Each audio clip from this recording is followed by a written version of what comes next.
That's right. Oh my gosh. I'm so sorry. I don't even know if I like mopped up the floor. I was so spaced by that entire thing happening. 5:01 and you're live. Okay, we are here at the Finance Committee meeting, May 11th. I am here, Councilmember Risberger. Here. Councilmember Harrington. Here. Councilmember Rafter. Yep, here. Okay, excellent. Has everyone had a chance to look at the minutes from the last meeting? Mm-hmm. Okay, Aye. not hearing any fervent objections, so we will approve those. First item on the agenda I'm really excited for, River Street Budget and Construction Bid Award. Okay, so I'm not sure if we'll have an award motion on the agenda for Tuesday along with a bond resolution. It might end up being the following meeting, Okay. just depending on the timing, but we did receive 2 bids. Bear with me. So, this project, we bid there's a base bid and then 5 alternate, Right. add alternates. Base bid, which that scope of work is new water main, River Street from Main Street to about the driveway to the Boys and Girls Club.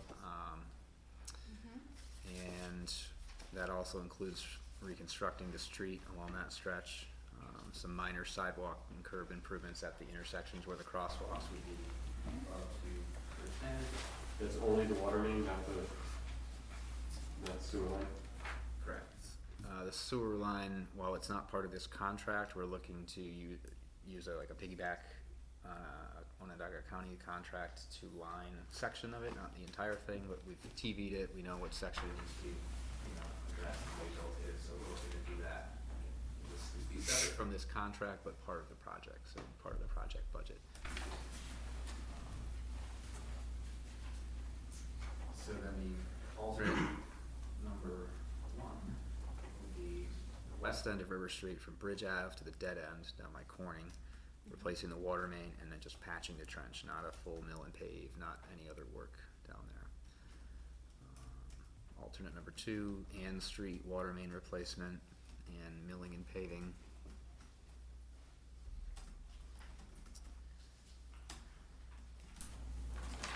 Number 3, Baker Street, it's a dead end right now, water main, and there's a water main that runs along West Broadway and then back behind those dead end streets and goes down to Grace Place and underneath the railroad tracks. We would just be tying that in to create a loop. Alternate number 4 was milling and paving this section of River Street from where the base bid ends, about the Boys and Girls Club, to Bridge Ave, and adjusting frames and covers and that sort of thing. And I think there would be crosswalk ramps would be done along there that need to be done with that. And then alternate number 5 was looking at raised crosswalks at that first section of River Street in the base bid section. So there'd be, I think it's just about Burnside Ave and Mitchell Street, and the entire intersection of River and Wilcox would be raised. The idea there is, as a person crossing the street, you're not dropping down like you normally would from the sidewalk down to the ramp to the street level and then coming back up again. You can walk or roll straight across. Cars have to go up and down. It slows them down. It's just like a speed hump, but it's a stable flat section for the people to cross on. In the case of River and Wilcox, the whole intersection would kind of be raised. So whether you're coming up Wilcox or River Street in either direction, you have to go across the intersection and back up. So going back through the base bid, and the low bidder was R.B. Robinson, the contractor. They've done a bunch of work here in recent years. They just completed the Gardner Place project. That was just paved the other day. I don't know if you've been up and down it, but it's nice. Oh, really? I have not. Take a Let's roll over check there, it out. or walk. The base contract, total bid. General fund, sorry.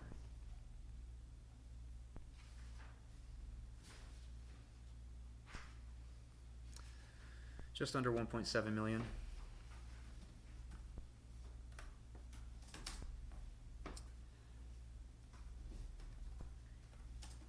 alternate number 1, which is the west end of River Street, the water main section, another $542,000. Ann Street alternate, $223,000. Baker Street alternate, $48,000. And I'm rounding these numbers, so you know. Yeah. Alternate 4, midsection paving, just the mill and pave, $420,000. And the raised crosswalks, $314,000.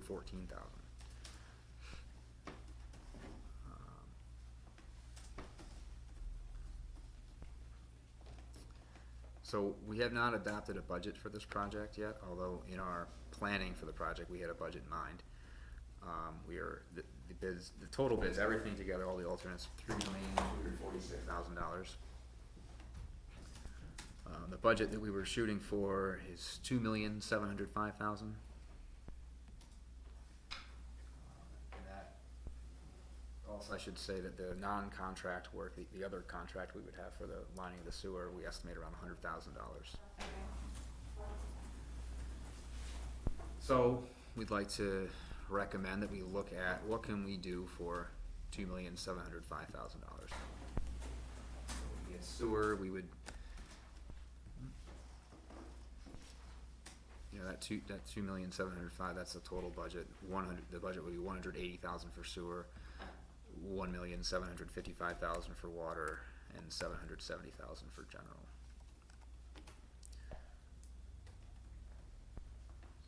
So. Okay, so, do you have recommendations for which projects? Okay, let's hear that. Yes. So, let's just see, make sure I've got it set up. If we did the base bid, of course, alternate number 1, west end of River Street, alternate number 2, Ann Street. That would cover really the reason we're doing this project, the water main sections that we'd really like to get done. Okay. And then if we also did the sewer work, that's the separate contract for around $100,000. And then not do the Baker Street tie-in, that's something that we'd like to do, but I think we could probably do that in a future year, maybe even in-house. It's a smaller project. Okay. The midsection milling and paving, which is, with the funding that we have right now, doesn't quite do it. And the crosswalks, the $314,000 is a very high number. The other bidder, which was overall higher, was much lower on that. I think that if we're gonna do something there, we might look at, instead of doing the raised tables, maybe we just look at doing some speed humps that spaced properly would have the same effect of keeping, the idea with these tables, humps, whatever they are, you space them every 400 feet or whatever it is to keep them going, keep cars traveling at relatively consistent speed. And they're designed so that you can go over them at the speed you're designing for. So if you space them out too far apart, similar to a stop sign, you get people kind of in between and, you know, accelerating and then slowing down again, whereas if these are spaced properly, the idea is that you kind of go along and you never really get going too fast, and you don't have to come to a complete stop like a stop sign. Mhm. You're able to kind of go through them smoothly. And by slowing that traffic down, then pedestrians who are trying to cross at crosswalks can easily judge the speed of traffic. It's more predictable, and they also have enough time because it's, you know, cars aren't going as fast. You can cross safely. So that's something that we could look at if there's enough money in the contingency, and that would be a much lower cost. We could see if there's maybe a change order we could do to install those. But the $314,000 for the raised crosswalks is, we think, an unreasonable number for the city to agree to. Okay. Dave? Greg, so let me get this straight. We're talking the base bid, you're recommending alternate number 1, 2, and which was the other one? The non-contract, the Which one separate is that? contract, which is $100,000 for sewer line, roughly. Might be a little different, we gotta confirm that. Okay, I didn't have that written down. I had alternate number 3 was Baker Street for $48,000. Okay. So that would fit within that budget, and that includes a 5% construction contingency, which is typically what once we have bid prices, we wanna include, we usually use a 5% contingency for any Okay. changes that come up. It's not a lot, but it's something. Oops. Does 5% usually cover it? Or is 10% better? 5% usually. 5%, once you have the bid numbers, I think Appropriate? is appropriate, yeah. I mean, unless you run into an unknown, like a buried tank that's in the middle of something. Real surprise. For the most part, we use 10% when we're, more preliminary in our estimates, but now that we have bid numbers, we've always used 5. Okay, cool. And let me just see, what was, somewhere I had the funding proposal. Where?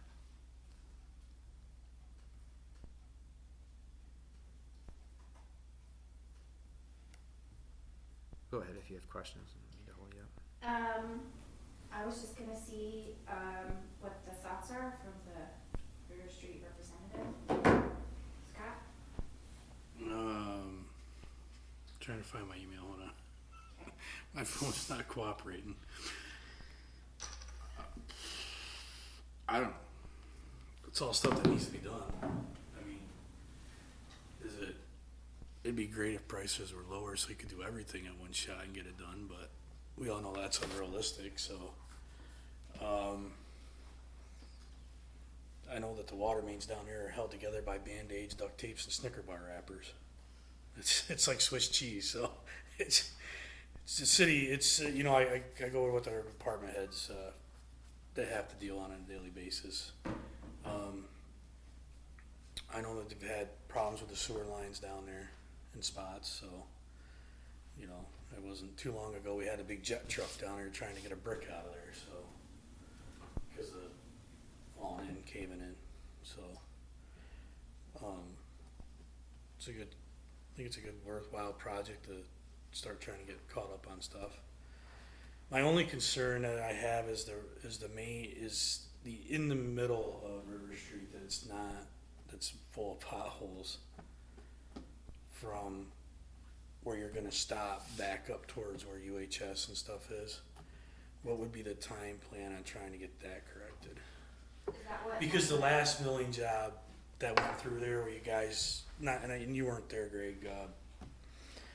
I think Larry was the DPW guy at that time. When you guys dug it up and you melted it and put it back down, it didn't really seem to last long. So.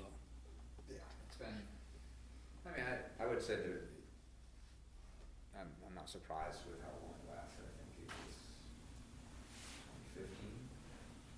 Yeah, I mean, because it was like within 2 years the potholes started forming, the cracks were coming, and the pitch, some of the crown of the pitch of the roads were changed so that it was going up on people's driveways. Isn't that supposed to buy us about 5 years though, Greg? Yeah, I would think in that case, 5 to 7 would be what I would expect. So it's about time.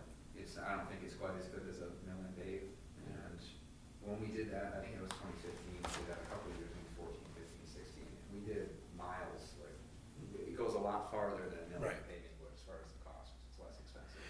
And we had a lot of backlog, like we did Center Street, we did a bunch of long streets, and it kind of bought us some time, but it's not as good as like what you would hope for from a mill and pave.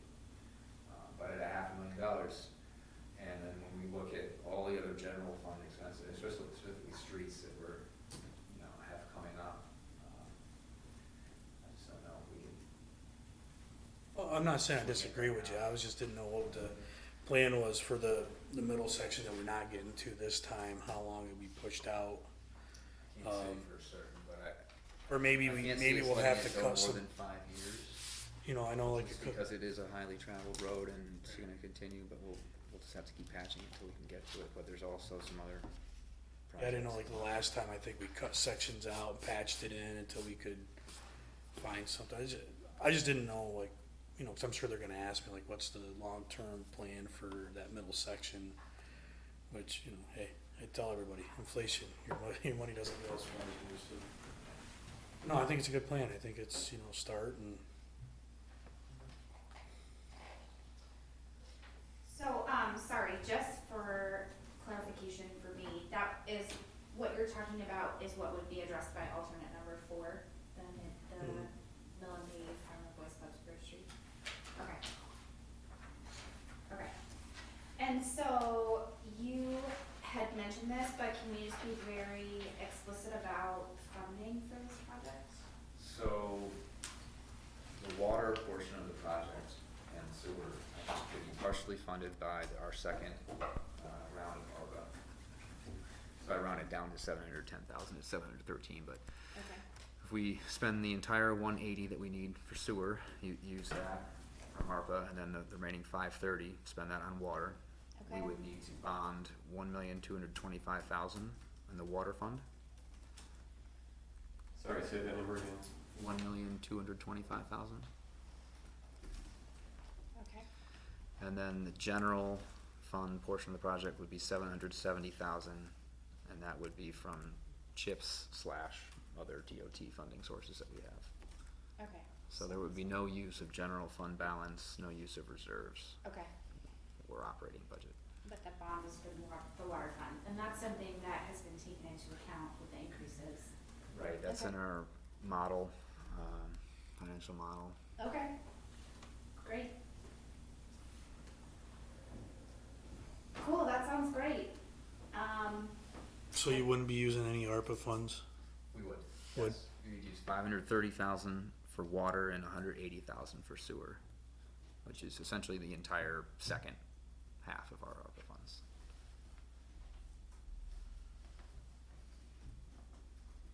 Does anyone have any thoughts on that use for ARPA? No? Well, we talked about it for a while, and I know that we have two main areas that have to get done. This is one of them.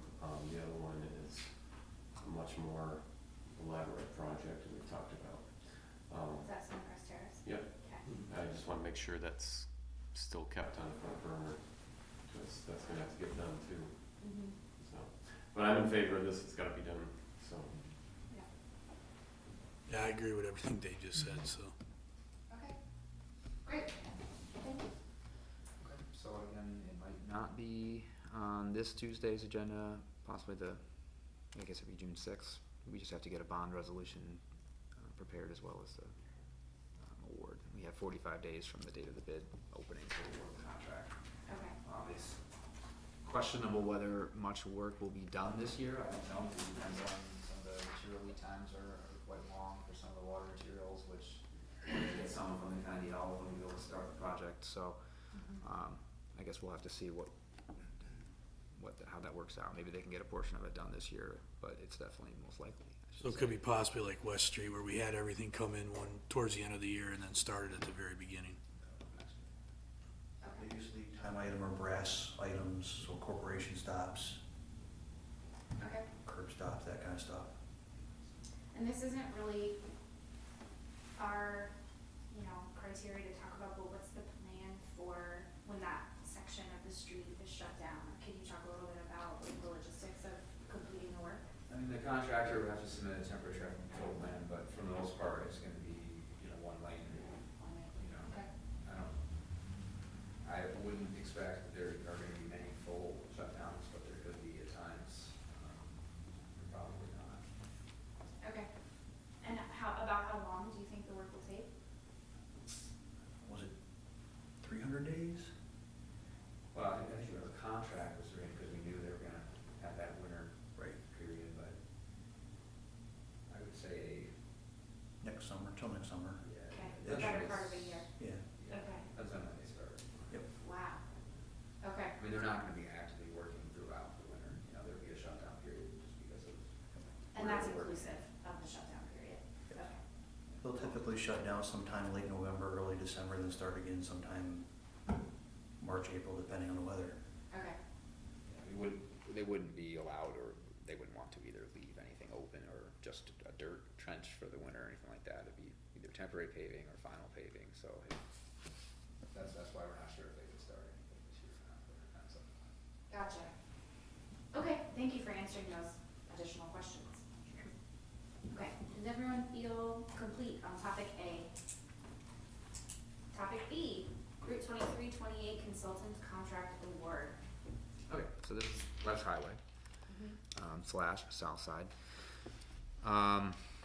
As you know, we're partnered with the town on this. The city is the grant recipient from New York State DOT. We're administering the project, but obviously we're working closely with the town of Oneonta on their portion. We did a request for, there's a request for qualifications that New York State DOT kind of already did, and we were able to select from a list of 15 firms, solicit their interest, and then we did our own little evaluation, scoring. We've selected a consultant, and we would like to bring that forward. I'm just not sure. I think we can probably have that on Tuesday's agenda. That's another one that might wait another 2 weeks, because we also need to get a intermunicipal agreement with the town of Indiana drafted, and ideally we'd have those agreed upon at the same time. So I have to talk with Jenny whether we want to bring forward the motion to hire a consultant and then just not really start the work until the next meeting when we have our intermunicipal agreement with the town started, or if we just want to hold off 2 weeks. So there'll be two things there'll be two motions that you'll have to enter into. So the intermunicipal agreement will be just explaining how the town is going to reimburse the city. So we'll be receiving the grant funds and we'll be outlaying our local match, and then the town is going to pay its portion of the local match. Okay. The way I'm thinking that we'll structure that for design is based on the estimate we have when we applied for the grant. A certain amount of the project is in the town, a certain amount is in the city. So just do a proportion. They'll pay their percentage of design, we'll pay ours. When we get to construction, we can break out and have exact actual costs. You know, anything that's built in the town and anything that's built in the city, we'll know what those costs are, and it'll be Right. broken out that way. Okay. But for design, I think that would be too difficult to track how many hours does this engineer spend on designing this over here versus this in the city. Right. We'll work on that. Obviously, the town will have to approve that as well. Okay. Oh, actually, can I ask a follow-up question about that? Yeah. You had mentioned potentially a DOT presentation about that.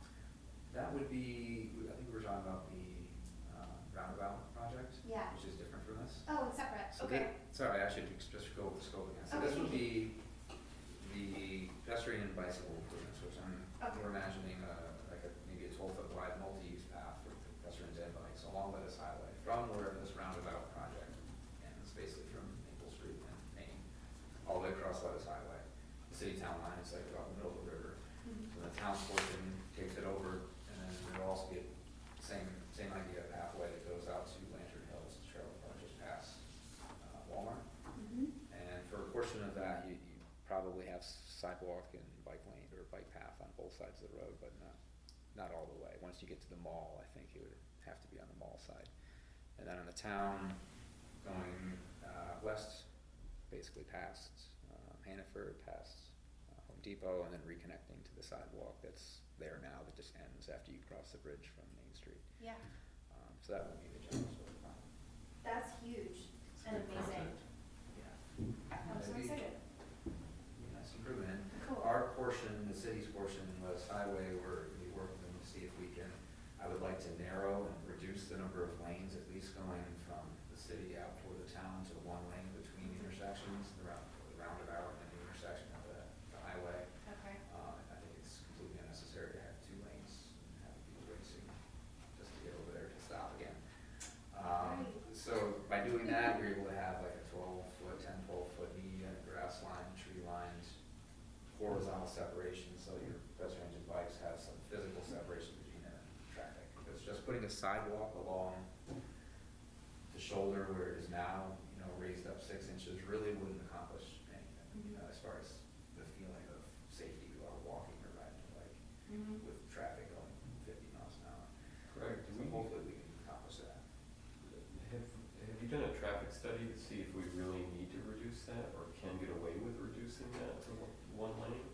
I mean, I'm a little concerned that, we reduce it to one lane and then we regret our decision later on. Yeah, I think it'll work out. That'll be part of the project. Engineer will have to look at that. All of DOT's engineers have already looked at the roundabout study and determined that one lane coming out of the roundabout is sufficient. So if one lane out of the roundabout is sufficient, then what's the need to go to 2 when you're just driving with no interruption between A and B? Once you get to the highway, you have to have some turn lanes again. Okay. Fan out. And I think it'll work out, and obviously there's some legwork to be done by our engineer to figure that out and convince DOT to agree with it, but that would be the plan. Okay. may or may not be some lighting improvements. I mean, there's lighting there now, but that's something we'll look at as well, along with Highway. There's definitely not gonna be lighting added on South Side where there isn't now. Okay. And that we didn't apply for that. Okay. Good to know. Right. Thank you for elaborating on that. Sure, and I don't have the budget numbers in front of me. I can share the name of the consultant, is Fisher Associates that we have selected, and the amount that they've proposed for this, which falls within the amount we were expecting, is $544,000 design, construction administration.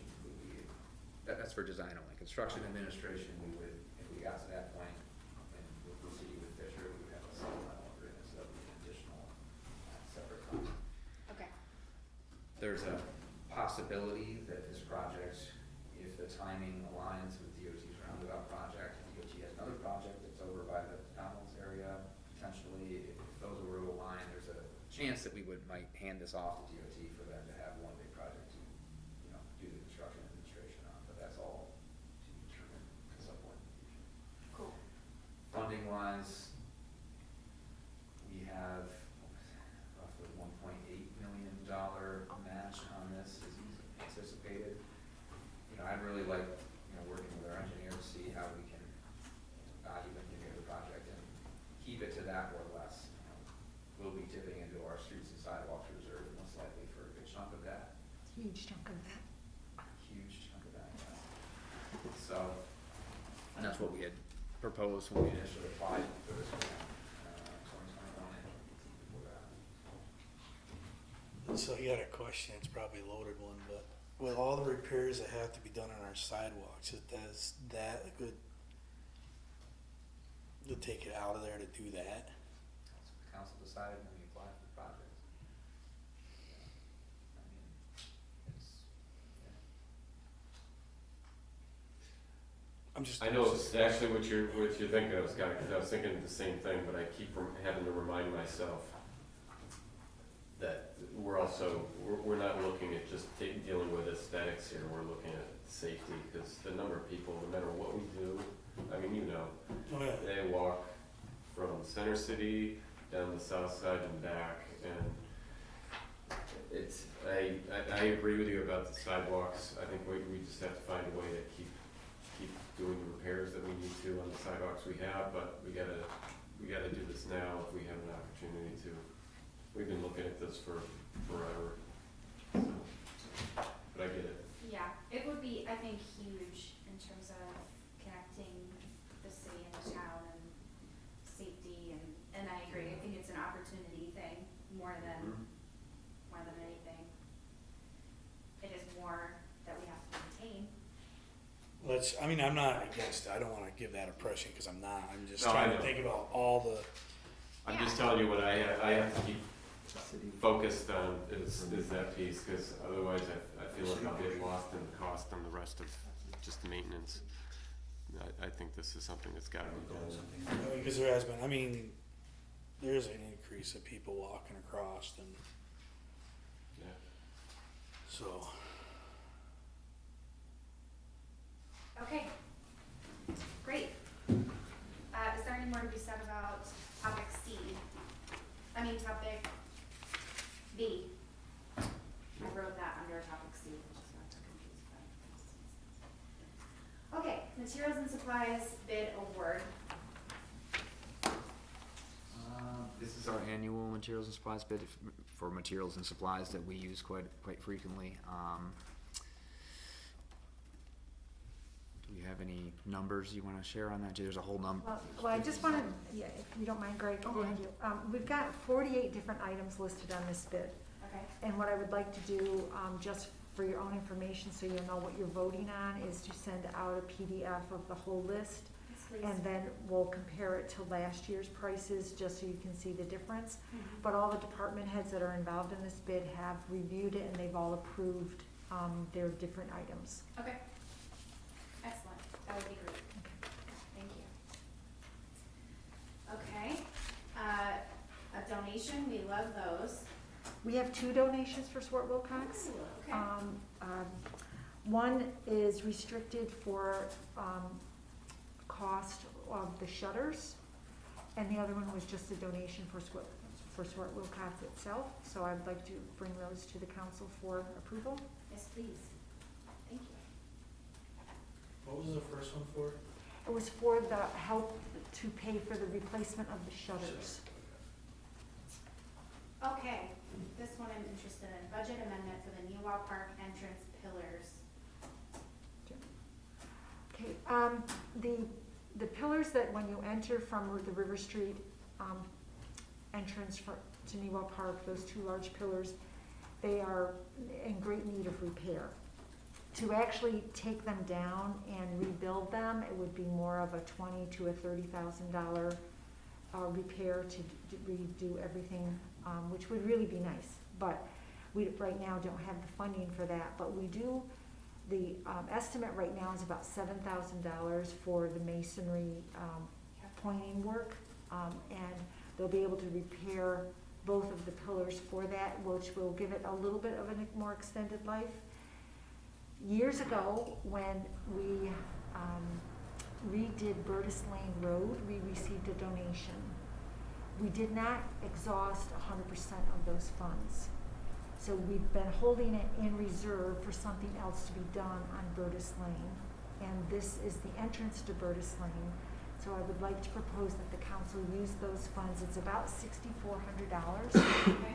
And we'll have to use the balance from the parks budget, because I think the total estimate is about $7,000 for the project. And I would like to have council adopt a budget to use those reserve funds that we currently have. Okay. Does anyone have any questions, comments, concerns? I'm trying to picture what it looks like, and I know I see it nearly every day. They're like, Every other day. they're like two, I almost wanna say square, and they come up here and then they have like a top sitting Are on. they brick? They're stone, Stone? yeah. Is that where the water fountain used to be?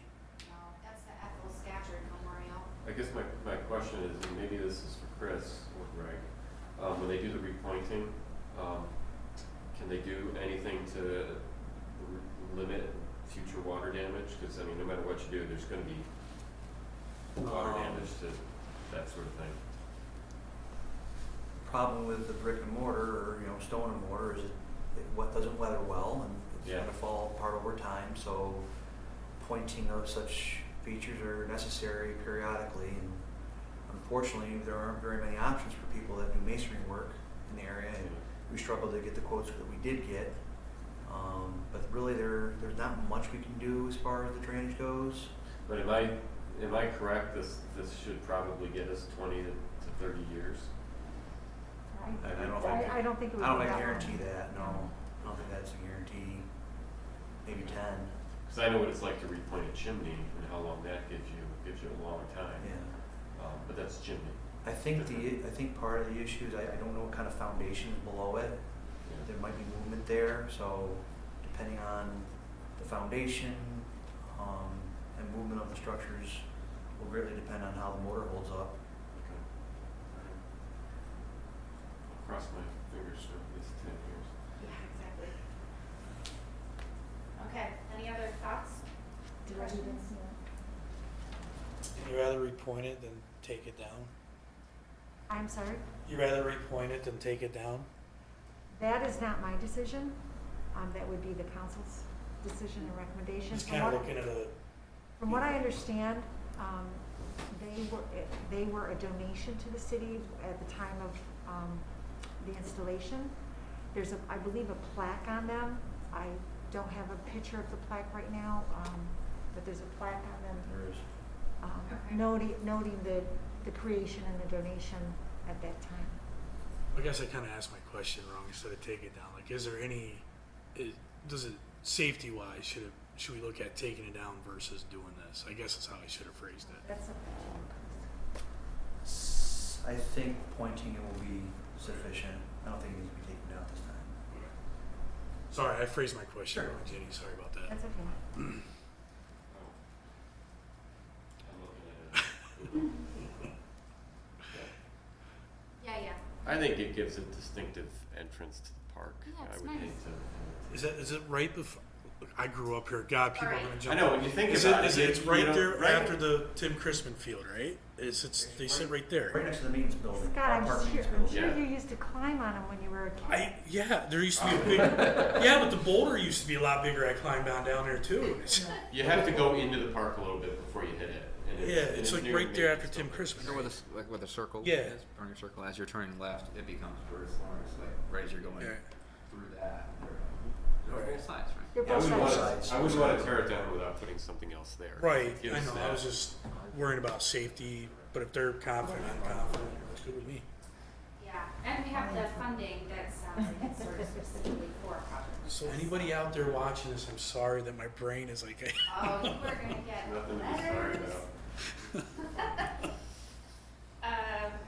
Okay, so, basically we're, I'll be what's bring- next? I'll be bringing a motion to council Okay. to create a budget. Okay. And it's, excuse me, because it's a special revenue fund, it's not something that Greg has the authority to do, council has to do it. Okay. Cool. Okay, now we're to the good stuff. YMCA contract for Liverpool and junior firefighter proposals.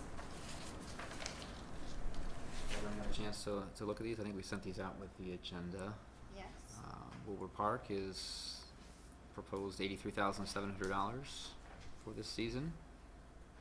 Essentially the same program as Wilbur Pool, essentially the same program we've been providing. You said 82,000? 83,700. What's the increase from last year?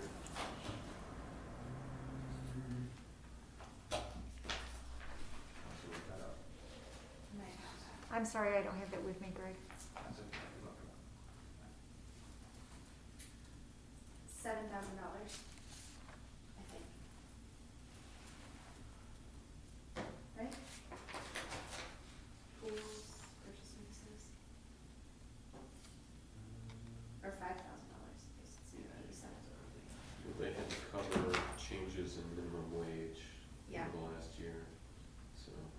I think minimum wage is slated to go up one more time. Just so you're aware, I'm not going to vote on this. I will have to abstain unless we don't have enough people here to vote. If we don't have enough people to get a vote through, then I will vote. I'm not sure. Both my children work for the Y in the summer at the pool. It's funny you say that because I can't, my daughter works for the Y, so I can't do anything I with said it. it first. So, Alright, well, if we don't have, let's talk beforehand. If we don't have enough people here, then we'll deal with it. I think it might be, I have to ask Dave, I think it might be all right because I don't get a financial gain over it, but. It's always alright unless Right. there's an issue down the road, but yeah, since our kids we're financially responsible for them, it sort of involves us, but, it'll probably be fine, but I usually abstain from this, again, unless we have an issue, so if we have everybody here that night, then we can both abstain, and it'll be fine.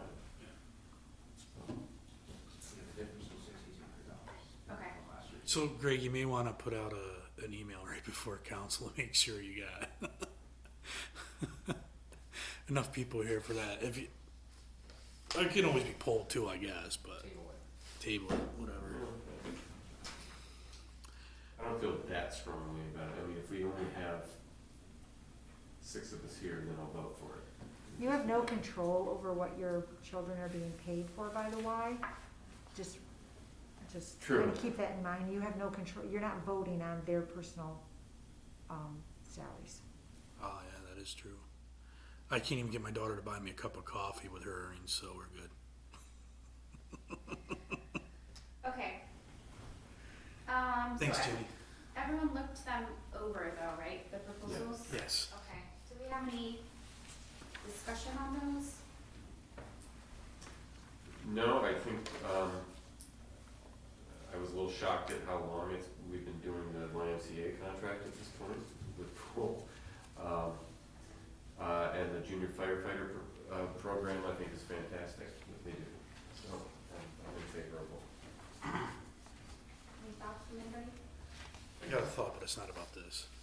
It's just more of a follow-up question about the pool in general. Okay. So I just wanna talk about the budget for this a little bit. The junior firefighter is obviously not, it's different from what the Y usually, puts forward. So the cost for that is less than what we typically have done. In our youth programs, is that where that usually comes from, youth programs in the budget? Yes. Okay, we have budgeted 13,500 and, Well, no, hold on one second. No, oh, that's the teen center. okay, The proposal last year, what we spent last year was 32,000 for the YMCA. oh my summer gosh. Yeah, program. so that's in the parks budget, and then Okay. then the pool is in the pool budget, Okay, so that's purchase services in the parks? in the parks, yes. It's Okay. within the 68,550 on page 49. What's the remainder of that for, just out of curiosity?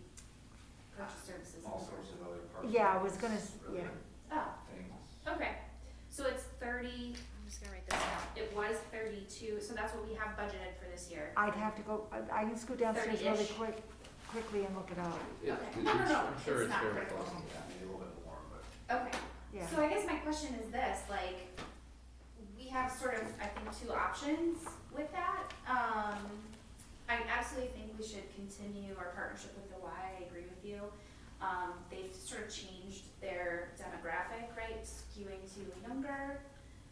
With the junior firefighter, we will have some money left over in that budget. Obviously, saving money is always great, but I think that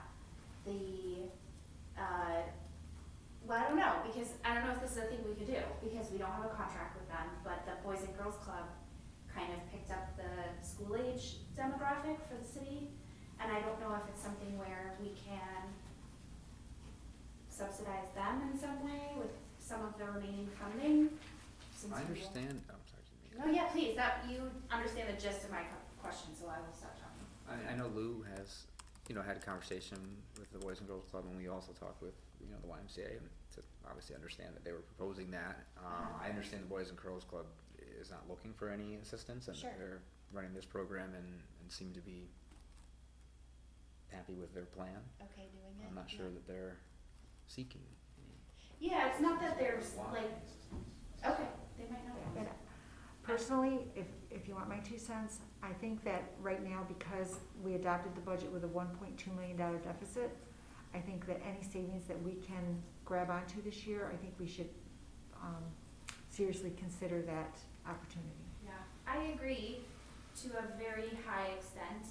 I just also, the childcare conversation in the city is so big and so complex, and, maybe the answer is to sock this away and tackle that as a bigger topic.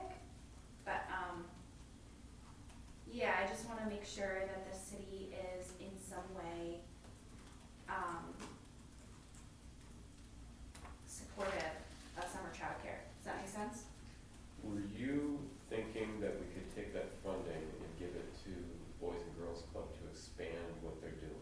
Was that That would be your cool. thought? I don't know if they have the capacity to do that, or to even just say like, okay, like you seem to be taking this over from the Y, like hopefully this helps it be a successful program for you and you're able to do it ongoing, right? Because we don't know what their plans are next year. Well, I agree with Greg. I don't think we should give them money if they're not asking for it. Okay, I know that their program ends at 3 p.m. and the reason why it ends at 3 p.m. is because they've got summer basketball that goes right after that. okay. So they can't extend the length of it, expanding the number of kids, because what is it, 120? 120, Yeah, it's really, I would assume that would be dependent on staff. staffing or whatever rules they have to follow with spacing, which I don't know what those rules are. Right. But I certainly, I would be fine with offering them money if they were gonna take more kids, but I wouldn't just offer the funding as a thank you or anything. And in the Oh, is that meantime, would be a gift? yeah, and if we don't, if they're not gonna expand, and so we're not gonna offer anything, then I would say put the money away, and you're right, cause this childcare thing is only seeming to get worse in summer. I just want us to be careful. The program that the Y was running was for recreation purposes, it wasn't for childcare purposes. Government does not provide for childcare services. Okay. It's not a governmental service. Okay, Parks and recreation is. okay, So I just want us to be careful on what Okay. type of service we're describing. that's an important distinction, thank you. Yeah, what I'm really talking about is anything that has had to come forward because the city cut its recreation program, its summer recreation program. So, I think the YMCA did not propose a summer recreation program after they learned that the Boys and Girls Club planned to offer something. right. Right, which is why I had made the suggestion that like, this is a, they are also offering a recreation program, right, at the Boys Club. And this is covering, it seems, well, to your point, they aren't asking for it, the Y is asking for the funding. But it seems like offering funding to the Y, which I support for this program for kids up to age 6, I think, maybe it's 8, leaves a gap in youth recreation. It doesn't because it's being filled by the Boys and Girls Club, but that's sort of my point, right? Like, we're not offering, because in previous years, the Y had offered it from, age 5 or 6 to, I don't know how old, but through teens, right? Yeah, that's all I'm trying to say. Is so since the Boys Club has kind of filled in that gap, do we consider them as part of our summer recreation programming? No, because they didn't come to us. And also, I think, let's see how it works out Okay. and see how successful it is. And I do know that the Y really struggled to find staffing for the program. And it wasn't an easy thing for the Y to administer, only because they were constantly struggling to find people to staff the hours and to staff the proper ratio between students and. Yeah, I totally understand that. Okay. And I do agree with the savings, because don't forget, we also waived and we're the ones that are footing the bill for all the porta johns down in the park this year, and so even though it's a savings, it's kind of been, we kind of spent it already for other things Sure. to think about, so. Okay. And another thing to consider is there are always other things that may need repairs in parks.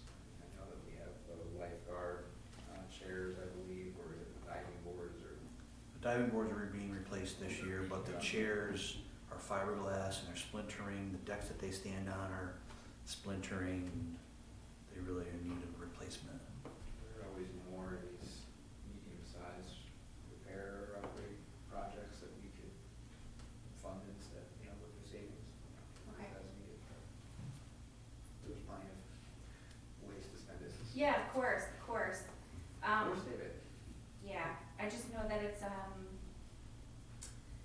recreation is really needed in the city, and it is something that we did used to provide, so I think anything that we can do to support it, is valuable. That's all. Okay. So we're gonna move that forward, both of those things? Does everyone feel? Yeah. Yeah? Okay. Okay. Let's actually do the parking garage first, cause let's do the camera van first, and then the parking garage will be on the fee schedule, cause I think I wanna do those in order of criticality. So we're now 0 for 4 the camera van. 0 for 4? Despite being told that we had this opportunity, I don't know if it was a dealer or what it was that we were working with, and went and reneged on that. So Ginny, if you wanna explain where we're at now, I know you guys were talking about it after. So, as Greg said, the motion that we presented to council last week, we had a dollar amount and we had a dealer that we thought we were going to purchase it from. When we went to actually place the order, they had already, obligated the camera van to another entity. So, we are now currently looking, we have some possibilities up in Albany, possibilities in Vestal. The only problem is that, is the price. And because they're asking for more than list, so we may be having to take the price up to 60,000 instead of the 53 that we did. And we may have a different dealer.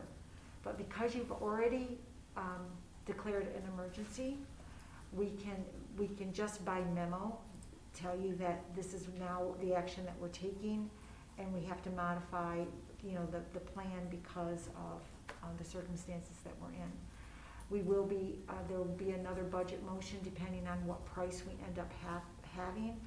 We're looking at, currently, we found one just before the meeting, that's around the same price, but we don't know how much the markup is going to be through the dealer, if any at all.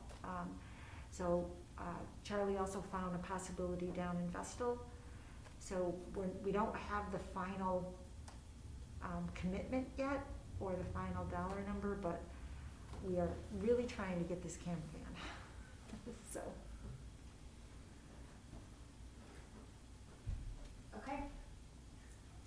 So I think. I'm sorry, it's just, I don't know what to say. Is this like, you just gotta laugh at it, that's, Well, we're actually also looking at used, because if we can't get a new one, Yeah. for I almost had one on the phone today. They were gonna charge us $10,000 over a list, and I told them that was absolutely unacceptable. And I also told them it was inappropriate, because to me, it's just price gouging. were you having problems getting the chassis or the whole? It's the whole unit, so we need a specific size that can carry a specific weight, so dimensions and all the accessories, etc. It's just a very, apparently it's a supply and demand issue. So it's a highly sought vehicle, and they can name the price. So like Ginny's saying, MSRP is X, and they're asking between $5,000 to $10,000 more above MSRP because they can. And what Charlie told me, he told me just before the meeting that he has been informed that Amazon is buying them all up for their delivery vehicles. So that's why they're kind of hard to find. Gotcha. So anyway, we're going to keep pursuing this, and if for some reason we need to bring a motion back to council, we will, but we think that because you've already approved it as an emergency purchase, that we just need to keep you informed on where we are. I mean, are there any alternate types of vehicles that could be used for this purpose? Trust me, we have gone through all of the different scenarios, right, Chris? Sure, I believe that. At length. Yeah, Okay. and as I said, we're also looking at used vehicles just in case the new ones don't work out. You need a little brush truck, Chris. We even got desperate and started looking at Mercedes vans. They're quite a bit more expensive. Good luck. I guess that's all we can say on this end. Good luck. Let us know. Sorry. Yeah, we'll keep you abreast. Thank you. Okay, parking garage. We put this on here assuming that we would want to have some discussion about that. Yeah. And obviously we'll update the council on Tuesday as well. Wendell Structural Engineers were here yesterday taking a thorough look at the entire garage again. We expect a report from them before Tuesday that I can share with the council. I would not bet any money on this, but I would, if I were betting money, I would not bet that this parking garage is gonna be open again. If any part of it is reopened, it would be a portion of it. It would not be the whole thing without some significant repairs, more than the 25,000 we were talking about and the council was debating just for the ramp, because there's some other issues. I mean, the major issue are two cracks, one worse than the other. We'll see how bad the other one is on the slab in the middle level.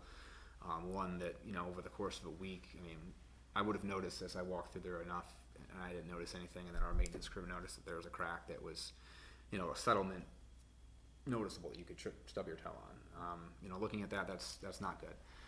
That's a problem, and that's not something that's easily fixed. And there's also issues with the stair tower, which the one in the northeast corner where it connects to the walkway to Main Street, where that is moving. That's not good either. So for those reasons, I'm assuming that, you know, the structural engineer's report is probably gonna tell us that, you know, those issues need to be addressed before they'd recommend reopening it, which means, you know, what does that cost and the timeline we're on. Most likely what we need to do is we need to push forward and we need to demolish the garage and we need to plan to reconstruct it, which is, you know, what we've been talking about.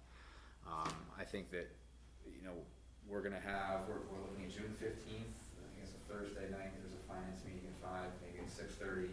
We'll have Wendell here and we'll have all of our updated estimates and project drawings and spend an hour and a half, 2 hours going through the whole project at that point to see where we're at.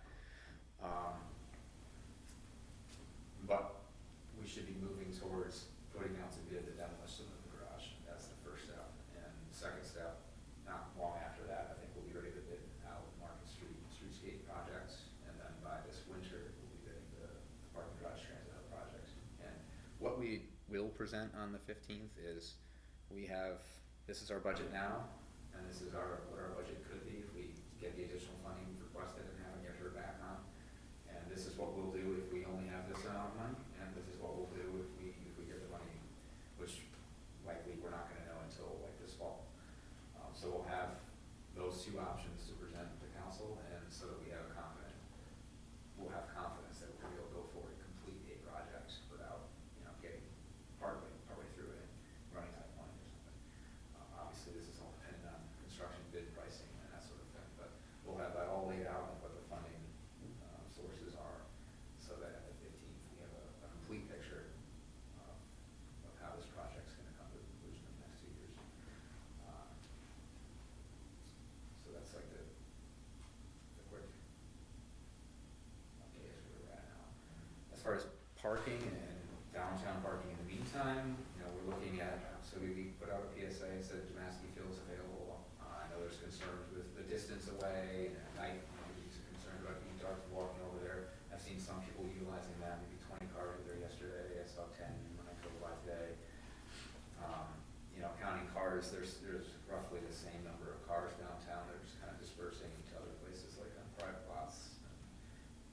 That will kind of sort itself out, whether those private lots are open to that, or they have agreements, or they're gonna start, you know, telling people or something, but Chris and I and some others were out on Market Street yesterday measuring and marking out where we can add on-street parking spaces, parallel spaces on Market Street between James Dorgeson Ave, the entrance to the park, and the parking garage itself. I mean, even right in front of the parking garage where the entrance is no longer an entrance, we can have parallel spaces there. I'm sure we can add something like 30 spaces along there.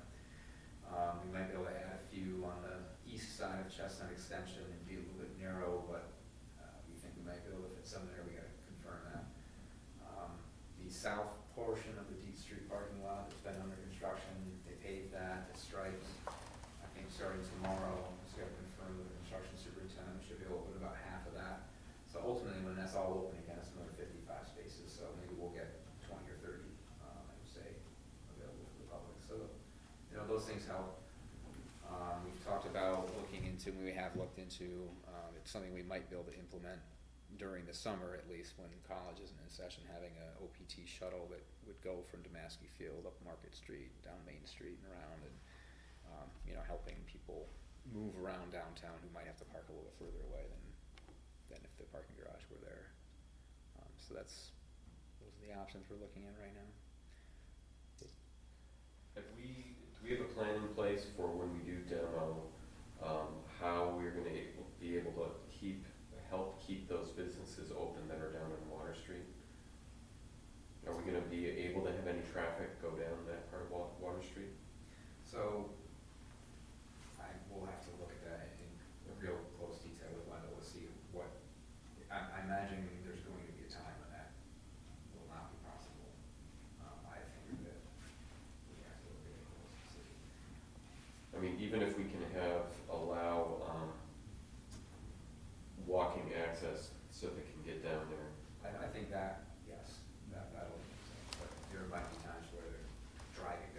going to be times when driving down there's possible, because part of the project will be to redo Water Street, pavement Right. and all that, of course. The ramp coming down where the ramp is now, that's what makes it a 2-lane street, so that pedestrian access will have to be maintained, but there's gonna be times where you can't drive down and park there. The other issue we gotta figure out is the deliveries that they receive, because there are big semi-trailers that park on Chestnut Street Extension against the parking Right. garage side. So we gotta figure out how they're gonna be able to make their deliveries during the demolition. Through the plaza maybe? Yeah, we might have to have some more loading zones, or figure something out up on Main Street, because we'll have an elevator now, just to go hand truck things down, in the Ford Arcade walkway, but, yeah, all things to be considered. Trailways, again, right now, unless our structural engineers tell us differently in the report, if they're okay with the wrap, obviously during demolition, reconstruction, they can't be there. Dave Otelling and I met with Gary Lang and talked about an option at Maskey Field where the trailways buses could pull in there. We could set up a temporary, basically like a construction job trailer where, you know, we could have a temporary offices or waiting area and pick up into the Maskey lot. And then our Sumiona route for the OPT, which is the majority of one, I shouldn't say that, but quite a few of them are other ones riding trailways that could stop in there and we just figure out the connection so that, you know, no one is stranded that otherwise would be connecting directly. We have some other thoughts that are less, you know, I can't talk about right now, we're just thinking about other options for trailways, but that's one option. So we'll be able to accommodate things, but it's gonna be difficult. 27 Market, also, we're looking at bidding that for demolition to see what the actual price would be, whether that's bid together with the parking garage and, you know, getting some cost efficiencies there, having one contractor doing both of those, that might be an option. But we're, first step there is finalize the design plans and specs for demolition, which they're about 85%, 90%. Dell Engineering's doing that project, so. If that were to come down, there could be temporary parking in that lot. Sooner the better.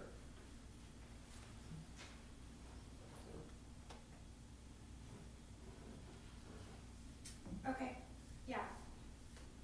Look forward to the meeting on June 15th. And if you have any questions in the meantime, feel free to email, like I said, in the email I sent to council. I don't believe these are on yet, but we'll put it on the website, just kind of an FAQ. So anyone who wants, you know, Yes. the questions you're asking, other people are asking too, so putting that on there and making it available to the public, I think, hopefully benefits somebody, so. Feel free to fire away, I'm gonna share, you know, I wouldn't be worried about them being in an email, and they'll be public. I'll put them on the website, and I can also answer them at the next council meeting, but the sooner you get them to me, the better, and it helps me and our team figure out answers. Okay. Thanks. All right, thank you, Greg. Does anyone have any questions right now about that? No?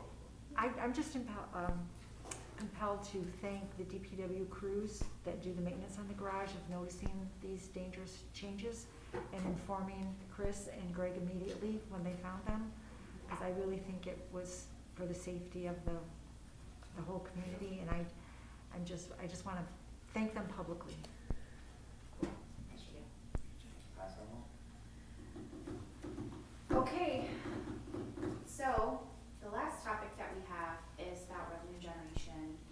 I had mentioned, and I know then sort of everything hit the fan. Didn't you forget fee schedule? What's that? Fee schedule, is that what you're talking about? Fee schedule, but I had mentioned trying to get together like a list of everything that, you know, people on council have suggested with regard to revenue generation. I know during our previous budget cycle, there was some revenue generation or, you know, yeah, we'll call them revenue generation, ideas that were proposed. And I just wanted to get all of that on one document. A couple things have been suggested by multiple sources, so maybe we could try to weight them and figure out, you know, where we want to go. I had said this in an email, so that feels more like a collaborative effort, rather than just like me holding you guys captive while we talk about stuff. So, Was I copied on that, Eva? no, it was just the committee, no. And I actually just have been really busy, and I was gonna email you, because I had mentioned it to Greg in passing about sharing what you had put forward with to revenue generation so that I can get it on the list. And I did go back through all of my materials, which are here somewhere. And I have like a couple things, that you had suggested, so, yeah, maybe I'll just put these in an email, and then if there's anything else, you can let me know. Okay, thank you. So, with regard to the fee schedule, we can start there, since we talked about that at our last meeting. Everybody should be relatively prepared for that conversation. My suggestion, since we've been talking about it in other ways and a lot recently, is to start maybe with the parks fees. Does everyone feel like that's a good place to start, or does anyone have any other suggestions? It's on page 9 of your fee schedule.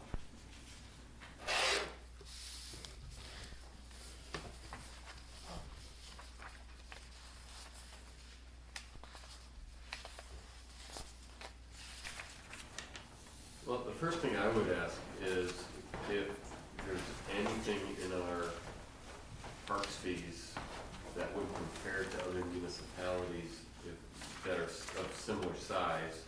Are our parks fees the same or different?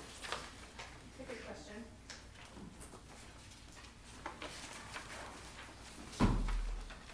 That would be something good to look into. This is the thing about fees, and I'm sure I don't have to, I'm preaching to the choir here, there's a fine line between raising fees and increasing revenue versus raising fees and causing people to use those things less, which Right. decreases revenue, Right. which we don't wanna do that. So, but if I know in the past, there's been years that we were well under what other municipalities charged, so we raised the fees. Are there any municipalities that you would suggest looking at?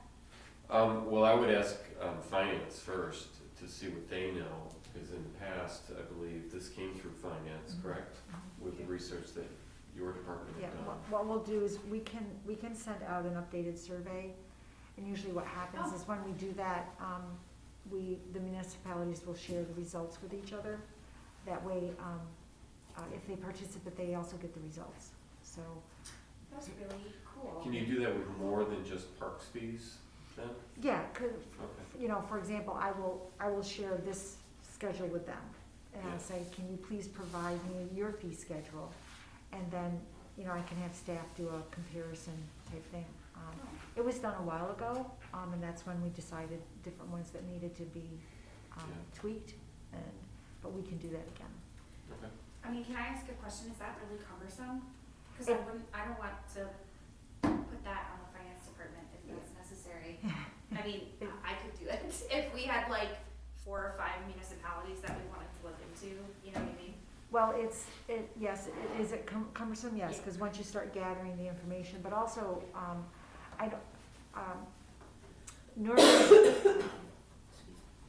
normally this is something that staff does and not elected officials, only because,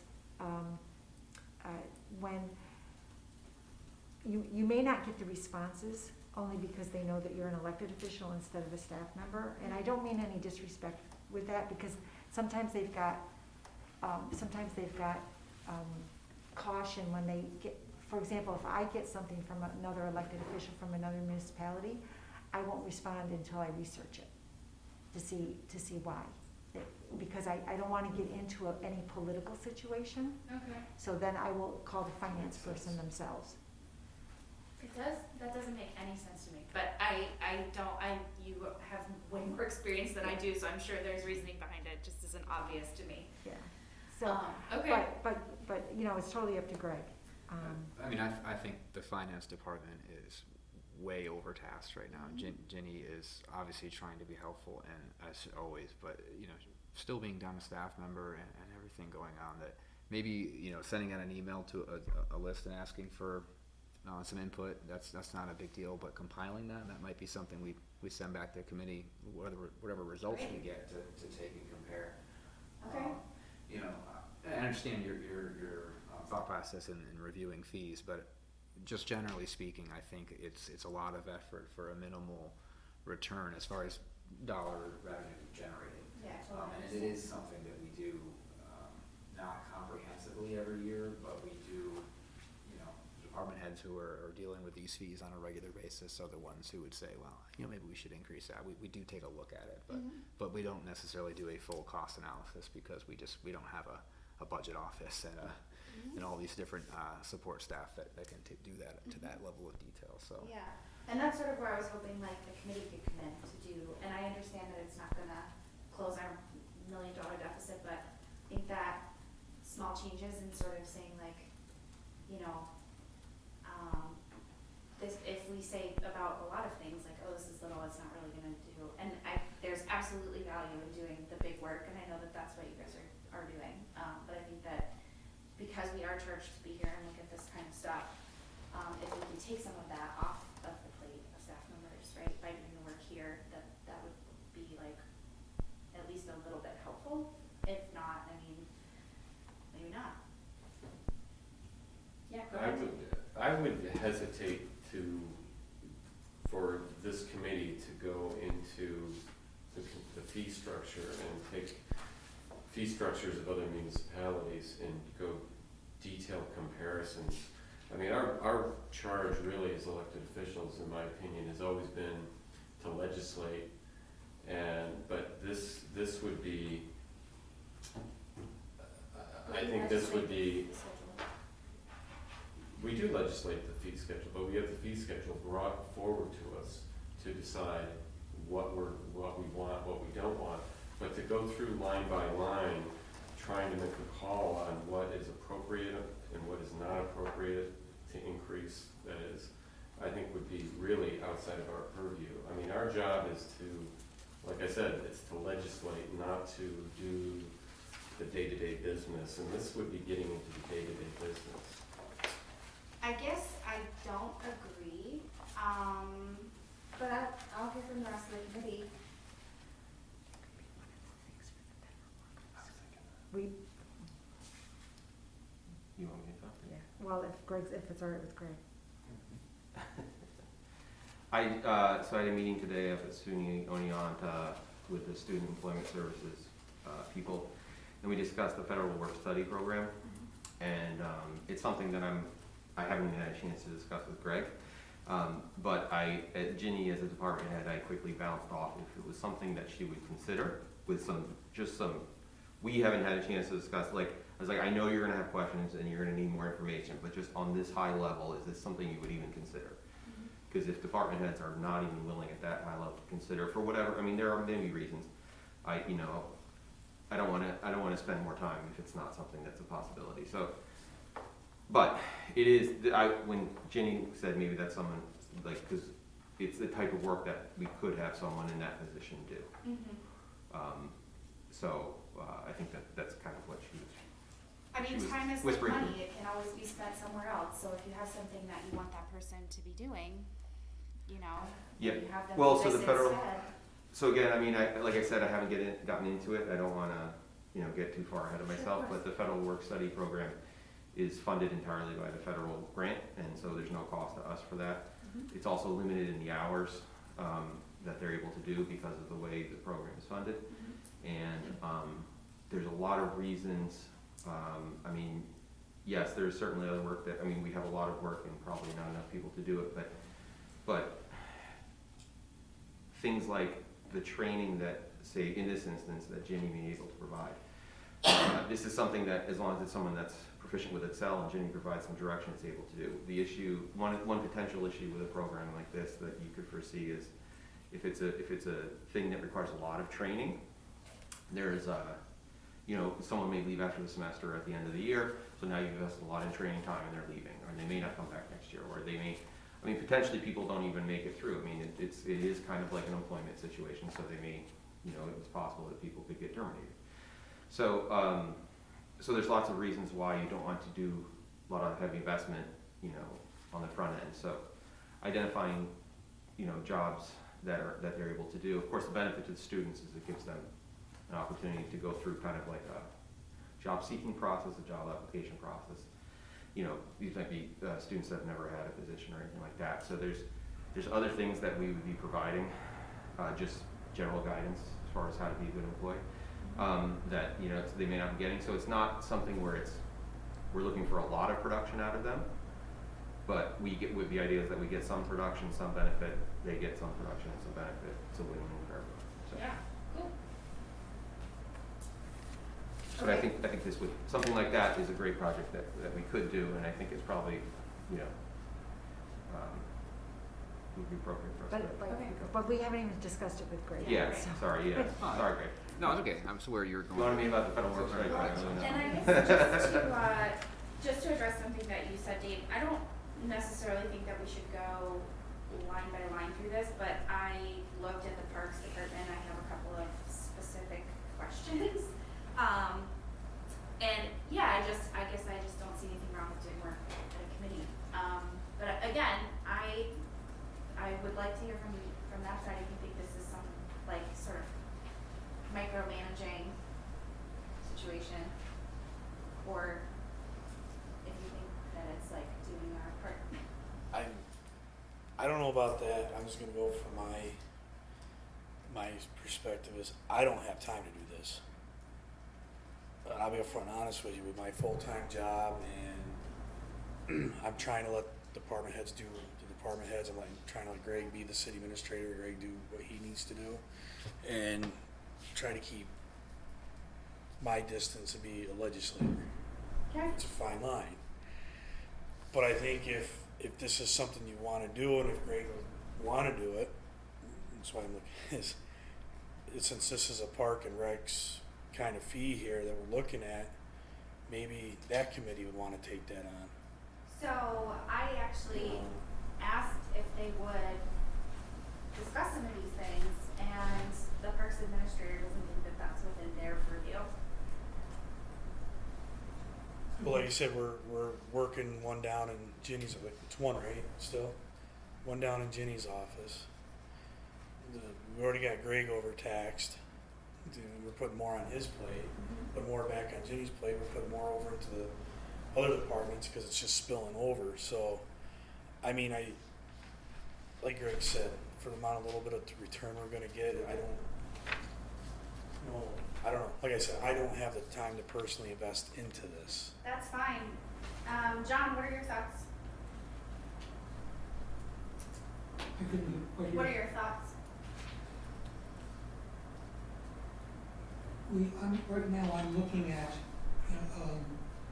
the descriptions and the fees and charges that go with this. I don't know, how reasonable, I don't know what, for example, the total that we receive, for example, what are we getting for the first playground site fee, subdivision per lot? How much, I see what the fee would be. Is that one-time use? Do we get $50 a year from that, or? Yeah, so generally, what I wanted to understand is,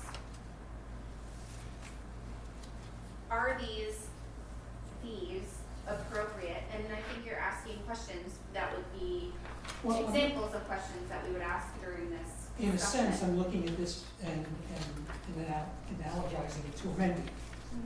Mhm. This is what we charge for, do you want a playground site fee? So this is what a fee would be to consume or have access to the right. And I'm not sure where, I'm not sure of a lot of things, but that's one of the things. What is the price we're charging for something? Right. Is it under, or are we, and what's it cost us to provide these things? I guess I'm just not sure when council went from doing work to just check marking things. So for like this committee, Well, we I do take a lot offense of work. to that. finance committee, Okay. just, for the year and a half that I've been on finance committee, staff brings things to us. We often don't have things, information brought to us beforehand, and we say, yep, that's good, yep, that's good. And I wanted to bring some semblance of work back to the committee. We're here, we could be having discussion.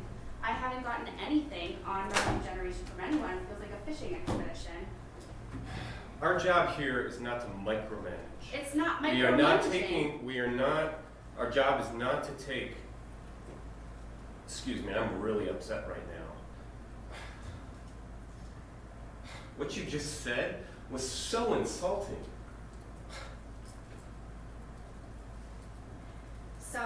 job is not to micromanage what they do It's, or to do their job for them when they're understaffed. Our job is to make sure that their department is as staffed as we possibly can. we approve this schedule. I'm suggesting that we use our time here together to take a look at it.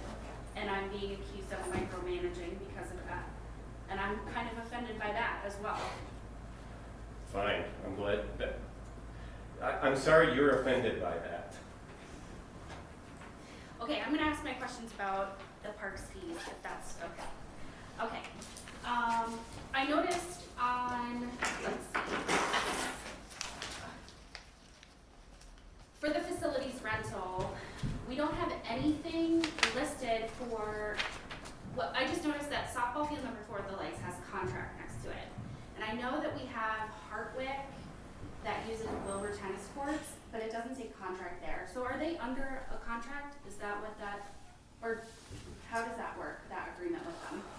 Hardwick tennis courts, I don't believe that's a contract, they're just using the court. I don't know. Do you know? They pay a one-time facility fee. Okay. And then the space is reserved for their use through rec. Okay. So there's no contract, they pay as a Okay. public user. So how is that different from field 4 with the lights? How or why is that different for them? That I can't explain, I don't know where that came from. Okay, Field 4 with lights, that. see it says contract. And there is like the lights to turn them on, like field lights. Oh, right, we Is- were just talking about that. There's demand charges associated with it. It is dependent on what the utility cost is, energy. So that's why there's not like a set fee, because it's variable and it depends on how Okay, often. We're not, It's very similar to Maskey Field. Okay, The Outlaws pays for when the lights are used during their games. okay, And for example, there's a demand charge. If the lights are turned on once, there's a demand charge. So we will bill them for whatever that electricity bill is, okay, for their season. So for Field 4, if they were going to have games at night, like Greg just said, the light, it would depend on what the fee from NYSEG was for those lights. okay, so just kind of variable.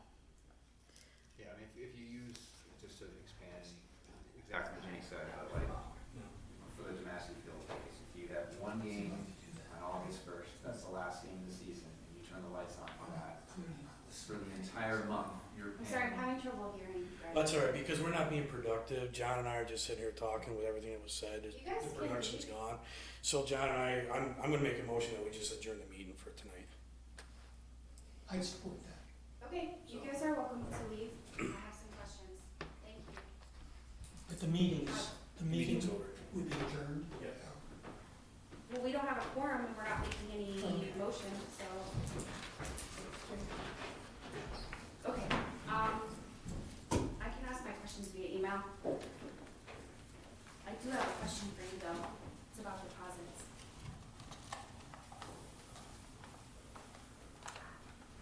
I think I know what her question is gonna be. Carrie and I haven't had time to discuss the deposit, for the different usage. That is on Carrie and I's list, if that is your question. No, well, yeah, so we've been talking about it with the pavilion, and I just noticed in here, I'm proud when I get mad, it's really embarrassing. So